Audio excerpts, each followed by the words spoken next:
Отиваме на спа. И в днешното видео ви взимам с мен и ще ви покажа колко карашки започна този ден и колко всъщност добре завърши. Стягаме заедно багажа и отиваме на спа с Стан за няколко дни и ще чуете какви нелепи неща му се случиха буквално за по-малко от 48 часа, както и оценяваме храната в ресторанта в хотела, в който сме отседнали, така че ви пожелавам приятно гледане. О, Боже, колко ми се спи. Обичам я ето тази чаша. Обикновено всяка сутрин в нея си пия кафенцето.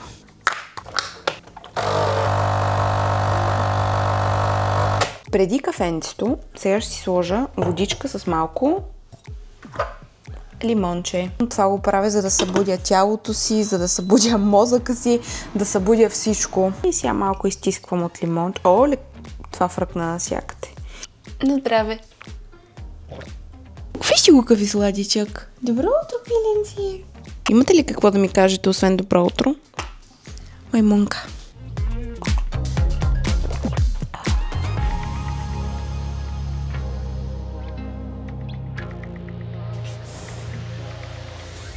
Време е за закуска.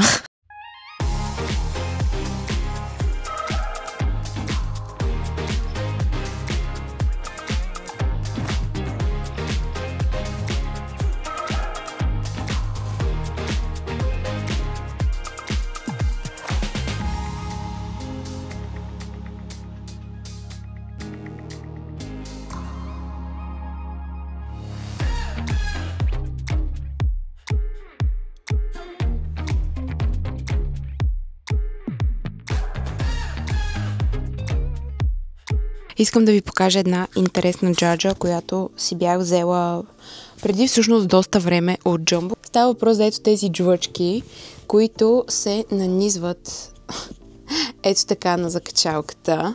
Ох, така. Ето. И след това ето тук закачаш втора закачалка, след това закачаш в гардероба и така можеш много лесно да си правиш комплекти и комбинации, вместо постоянно да търсиш и да ровиш, както прави Станислав. Имам още един вариант, ето този, който съм си поръчвала от Темуто или от Шин, вече не помня. Върши абсолютно същата работа, просто е пластмасово. Хора, аз не знам всъщност дали ви казах, обаче отиваме на спа. В принцип, аз много обичам да си забравям пижамата и това е първото нещо, което съм си написала в списъка. Пижама. Ако не сте забелязали, аз супер много обичам да нося черен цвят. Ето тази тениска от H&M е ужасна, хора, защото не знам дали ще се види на камерата, обаче не спират някакви прашинки постоянно да се полепят по нея и не знам какво да направя. Изпирам я и пак. Просто винаги има някакви, вижте. Цялата е все едно имам котка в къщи. Аз всъщност имам едно сладко йорки. Нали, Мейсънче? Записала съм си сутрешен аутфит. Да, много е важно. Много е важно на закуската да се появиш с нещо удобно. Ще закусвам с ето този свичър и ето този клин. Страхотни планирания, просто аз се изненадвам от себе си. Мисля, че все още не съм ви казала къде ще ходим. Ще ходим в Кашмира, в Велинград. И там си има дрес-код за вечерта. Миналия път се бяхме ощупали с едни роклени костюми. Затова сега съм си записала вечерен аутфит, за да си взема някаква удобна блузка, панталонче, а не, нали, да помъквам балната рокля.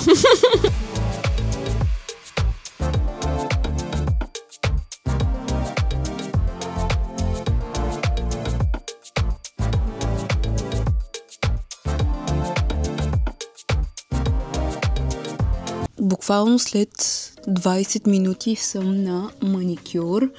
Виждате ли какво става? Улюпих си ногтите. Да, бях много стресирана и не знам какво се случи, как точно го направих, но успях и си улюпих всичките ногти и сега добре, че имах час всъщност записан и сега отивам да ми ги оправят. Много лекичък грим ще си направя. Изобщо няма да се изтарая толкова много. Просто трябва много бързо да се гримирам и все пак да е нещо лекичко, нещо приятно. Не знам дали при вас е така, обаче когато нямам маникюр, улюпила съм си го. Просто не искам никой да ме вижда. Е така, даже си крия ръцете, никой да не ми ги вижда. Не знам поради каква причина, защото това са просто едни ногти. Доста кифлинско, но това е истината. Моя бърз и ежедневен грим е готов. Слагам си гримовете в багажа и потеглям. Само едно нещо искам да кажа преди да влеза на маникюр. Това е перфектното време, за да излезеш с бели маратонки.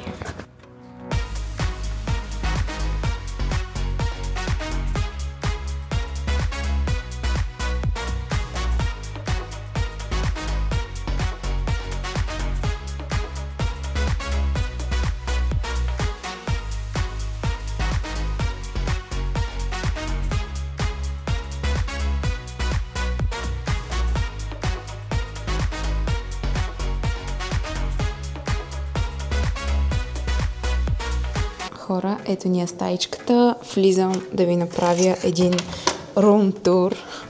Станислава, къде се скри? Къде се скри, бе? В тоалетната. Добре, ето е нашата хубава и красива стая. Започваме с тоалетната. Тук всякакви принадлежности. Това съм аз. Това какво е? Това е банята. Добре, това е банята. Така. Тук има кафенце. Това ни е гардеробът. Я да видим колко е голям гардероба. Има, бебе, ма то си имало чехли, бе. И аз търсих като побърка на всичко ни е на къщата на морето.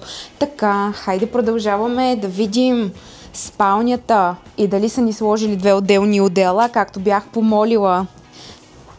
Да, две са. Има всякаква височина възглавници за... Аз си нося ганка. Я покажи. Да, как? Я покажи. Дали ще е удобно това?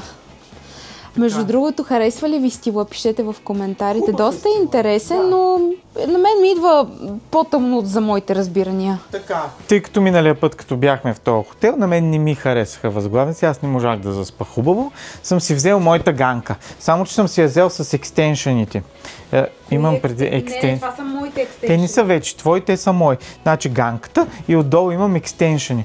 2 слоя мемори пяна такава, с която си нагласям дебелината. Защото значи тази моята възглавница ганка ми е удобна на моето легло. На друго легло, като отида, спрямо височината, мекотата, не ми е удобно. Хайде. Какво казваш хотелска стая? Може ли някой да му е интересно, бе? Това има сайт, има картинки. О, Боже. Има масичка, тук за сутрешно кафенце. Да, бе. Доста е студено. Така, това е нашата стая за следващите 2 вечери, хора. И сега отиваме на спа. Може ли това тук да ми стърчи? Аз съм като телетъбис, разбирате ли? Как съм се нацепил? Много беда. Бяхме миналата седмица в София и аз отивам да плувам един китиник отпред. Това ми било космици. Тук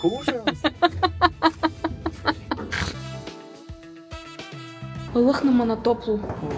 Супер. Утре ще го посетим ли? Ето това, хора, е зоната за релакс. Тук има едни люки.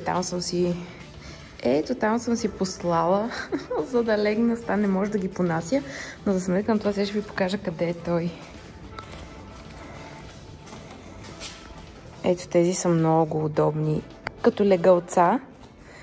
Вижте го, бебенцето. Много си ми красивичък. Искаш ли канген водата?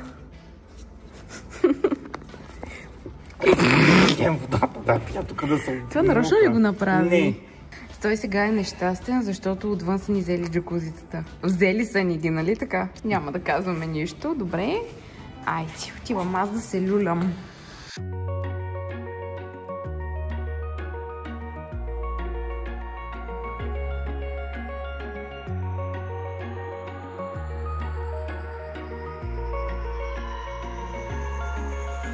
Хора, сега ще ви покажа истинската причина защо идваме тук, на това място. Вали ни? Вали ни. Обаче, за това си заслужава 100%. Значи ето хора, говоря ви за ето тези джакузита, които са насред гората. Просто са уникални. Пълни са с топла водичка. Лягаш, вътре потапяш се и... Станиславчо, къде ще се паркираме? Къде да си сложи да си закача? Ами тук имаше... Имаше, ама няма. Да, ама то вали. Ние сме единствените откачалници, които са тук на дъжда. Там да влизаме ето тук. Добре, хайде реши къде ще си. Хайде, влизай. Сега да ви кажа каква е стратегията, ако решите да идвате на това място тук, обаче има много хора. Аз съм го измислил. Стоите и с приятелката се правите, че се целувате и тъй като видят двойка, която едва ли не се натиска, няма да дойдат тук. И това всъщност работи всеки път. Всеки път. Ето идват още едни ентусиасти. Да видим къде. Застават и му питат колко градуса е. Сега имам термометър в задника. Добре, къде да знам. Между другото, втори въпрос такъв получихме, но айде сега да си се насладим. Тук отдолу за една година са изжулили плочки, са изтъргали се едно от кюрета. Не знам какво са ги правили тези хора. Не могат да седнат може би без да роват, без да чоплят. Да, може би са си търкали краката. Ми падне батерията. Заказай, че ще падне тя вода, мокро тук. Да. Айде на билковата сауна, която скърца доста. Ние само от една стая в друга стая. Не можах да издържа с тези билки, честно ви казвам. Дайте му как съм станала червена като домат. Миналата година, когато дойдохме, нямаше почти никой. На мен това ми хареса. Когато има много хора, просто не е приятно да има много хора. Чувства се, като се носи тук на увеселителен парк. Да, чакаш си реда, да се пуснеш по парзалката. Отиваме на масаж. Процедури. Аз няма да ходя на масаж. Аз в една възвана ще влезна, където ще... Флоутинг. Ще се нося отгоре като лайнор. Аз отивам на релаксиращ масаж, ще ви кажа как е, като приключи.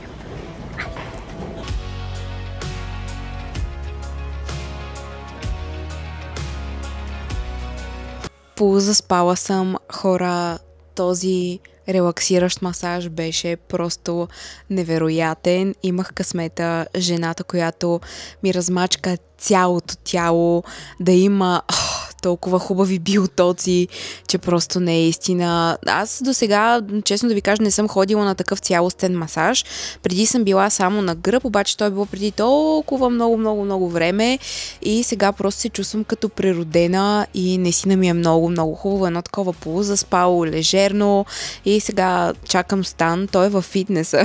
Ето го прибра, се чака го 30 минути. Наспортува ли са? Да. И кардио си правил? Правих много. Час и половина.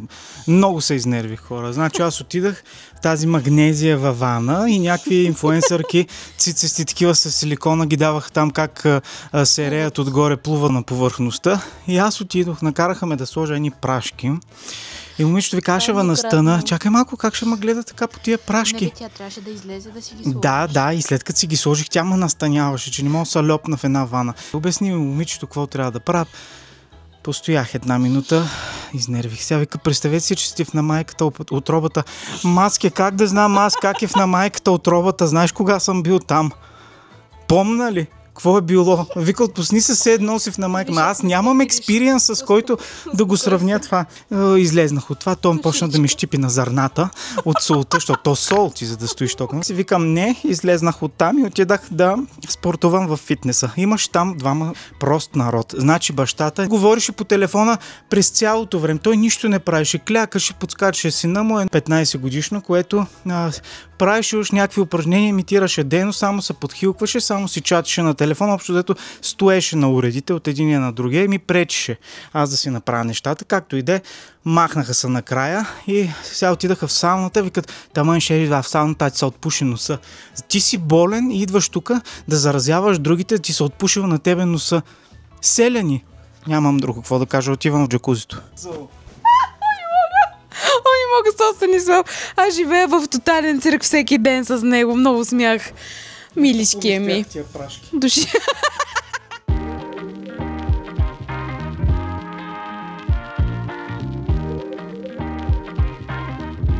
Ние вече огладняхме, така че сега слизаме в ресторанта, който между другото има Мишлен звезда, така че ще оценим храната днес. Знам, че в различните дни от седмицата имат различно меню, така че не знам какво ще е днес, но ще го пробваме и ще си кажем тежката дума.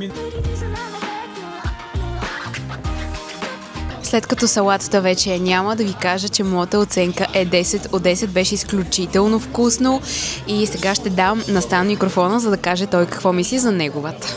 Твоята забравих да я снима, между другото, но... Да. Беше зелена салата с кашу. Имаше някакви други треволяции. Аз се залях с всички възможни сосове, дето имаше. Медено-горчичния, добре, лимона и зехтина, повече беше зехтина. Аз съм много капризен, трудно ми се отдисва, но пък имаше много богат асортимент на маслини, аз обожавам маслини. Добре беше, 9 от 10. 9 от 10? Да, няма какво да кажа. Хареса ми. Приятели, това е нашето предястие. Ризото с манатарки, печурки, какво беше още забравих. То е... Аз като дам 2 пъти с вилиците, то е приключило. Все пак е 3-степенно меню, няма да ти сложат някаква голяма порция тук да се налумкаш още с първото. Не, всъщност това е второто след салатата.